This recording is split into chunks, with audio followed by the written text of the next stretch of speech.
আচ্ছা, বিয়ের পরে কি ছেলেরা বদলে যায়? না, মোটেও না। বিয়ের পরে ছেলেরা তাদের কাঁধের উপরে ভার নিয়ে আসে। আর বিয়ের আগে তারা থাকে একদম শূন্য ছাড়া, কোনো কি বলে কোনো দায়িত্ব থাকে না, কোনো কর্তব্য থাকে না, মা বাপের উপরে খাওয়া দাওয়া করে। আর বিয়ের পরে বউরে কিভাবে খাওয়াবে সেই চিন্তা থাকে। সেই ইসের থেকেই ওদের একটা চাপ সৃষ্টি হয়। আপনি জানলে অবাক হবেন যে মেয়েরা বিয়ের আগে সব গাঁজাখোরের প্রেমে পড়ে। আর যেসব ভালো ছেলে যারা কোনো গাঁজা মদ খায় না, রিলেশনে তারা যাইতেই পারে না। কারণ গাঁজাখোররা ওদের টাইম দিতে পারে। আর যারা ভালো ছেলে তারা তো কাজ কাম করে, তাদের কোনো হাতে টাইম থাকে না।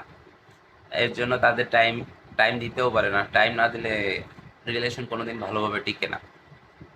মেয়েরা চায় তাকে সময় দিতে, কিন্তু সময় দিলে তাদের পেট ভরবে না। এটাই বাস্তবতা।